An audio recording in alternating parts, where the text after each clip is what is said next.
Hello बच्चों। तो आज का हमारा टॉपिक है इम्पल्स। ठीक है, और ये न्यूटन सेकंड लॉ पे बेस्ड है। ठीक है, तो उसी के हिसाब से चलेंगे। इम्पल्स को पढ़ने से पहले आपको इम्पल्सिव फोर्स के बारे में पता होना चाहिए।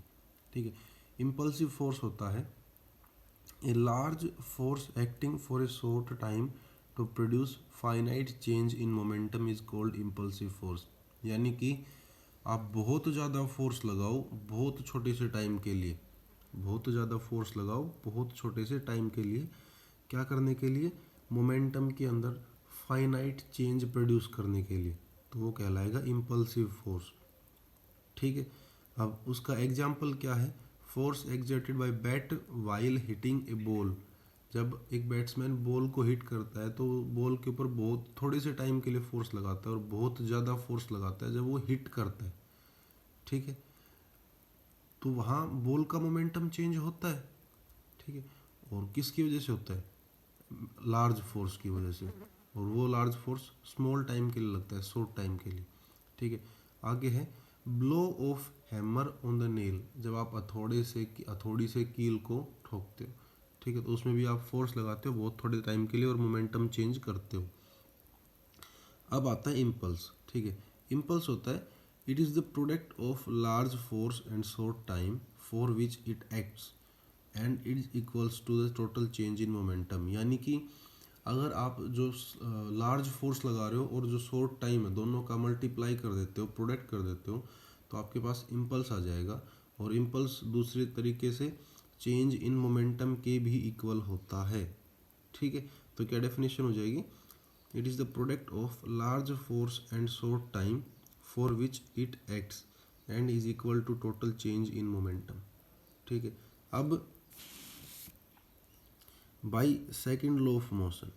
ठीक है, सेकेंड लॉ ऑफ मोशन में आपको पता है कि फोर्स होता है वो rate of change of momentum के इक्वल होता है। तो F is equals to D P और डी टी। यहाँ पे डी आपको स्मॉल चेंज बताएगा। ठीक है, और मोमेंटम का चेंज हम कैसे लिख सकते हैं? M V minus M U, और टाइम का चेंज अपॉन टी। ठीक है, अब टी को आप एफ की साइड ले आओ तो हो जाएगा एफ इंटू टी, और इधर बच जाएगा M V minus M U. ठीक है, और ये चीज़ होती है इम्पल्स के इक्वल। ठीक है, तो इम्पल्स के लिए मैंने यहाँ पे पहले भी आपको बताया था कि impulse is the product of large force and short time, तो वो चीज़ यहाँ होगी। Impulse is the product of force and large force and short time, और दूसरा is equal to the total change in momentum, और दूसरी चीज़ वो किसके इक्वल होगी? चेंज इन मोमेंटम के। तो M V minus M U change in momentum है। ठीक बात है, तो इम्पल्स को आप कैसे लिख सकते हो?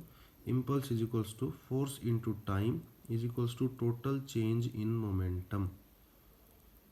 ठीक है, अब एसआई यूनिट क्या होती है इम्पल्स की? केजी मीटर पर सेकंड और न्यूटन सेकंड। ठीक है, एक वेक्टर क्वांटिटी है।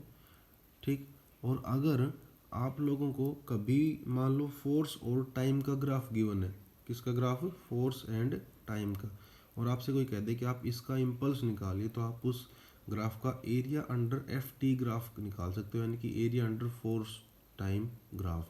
ठीक है, एक बार फिर से बताता हूँ आप लोगों को आज। इम्पल्स, इम्पल्सिव फोर्स, बहुत ज़्यादा फोर्स छोटे से टाइम के लिए थोड़ा सा मोमेंटम में चेंज प्रोड्यूस करने के लिए। ठीक है, फिर आता है इम्पल्स। इम्पल्स होता है प्रोडक्ट किस किस का? लार्ज फोर्स शॉर्ट टाइम का, और वो चीज़ किसके इक्वल होती है? चेंज इन मोमेंटम के। ठीक है, अब उसमें आप लोग कैसे निकाल सकते हो? सेकेंड लॉ ऑफ मोशन का यूज करके। F is equals to D P और डी टी होता है। डी पी को आप M V minus M U upon T लिख सकते हो। इम्पल्स, अब टी को फोर्स की साइड भेज दो, तो impulse is equals to force into time is equals to M V minus M U. ठीक है, क्या लिख सकते हो? Impulse is equals to force into time is equals to total change in momentum, जो डेफिनेशन में बोला गया था। ठीक है, इसकी एसआई यूनिट क्या होती है? केजी मीटर पर सेकंड और न्यूटन सेकंड, वो इस फॉर्मूले से निकल के आएगी। ठीक है, impulse is equals to force into time, force की एसआई यूनिट न्यूटन होती है, टाइम की सेकंड होती है, एन एस आ गया। और यहाँ से चेंज इन मोमेंटम, और मोमेंटम की एसआई यूनिट क्या होती है? केजी मीटर पर सेकंड। ठीक, it is a vector quantity, और अगर आप लोगों को कभी फोर्स और टाइम का ग्राफ गिवन है तो आप इम्पल्स निकालने के लिए area under F T graph निकालोगे। ठीक है, चलिए, तो ये था आज के लिए। अपना ध्यान रखना, कल फिर मिलेंगे, बाय।